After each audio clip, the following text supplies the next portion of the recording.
October 18వ తారీఖు శనివారము త్రయోదశి, శని త్రయోదశి, పైగా ధన త్రయోదశి కూడా చాలా విశేషమైనటువంటి రోజు.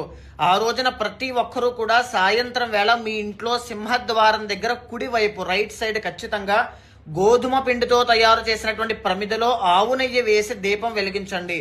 దీన్నే యమదీపము అంటారు. దీన్ని ఎవరైతే వెలిగించి అదే దీపాన్ని యమధర్మరాజుగా భావించి పూజిస్తారో, ఇంట్లో మీ నాన్నగారికి కానీ, అమ్మగారికి కానీ, యజమానికి కానీ, కుటుంబ సభ్యులకి కానీ, మీకు కానీ ఆయుష్ దోషాలు ఏవైనా ఉంటే అవన్నీ తొలగించేస్తాను అని చెప్పి యమధర్మరాజే వరం ఇచ్చారు. కాబట్టి తప్పకుండా దీపాన్ని వెలిగించండి, ఆరాధన చేయండి.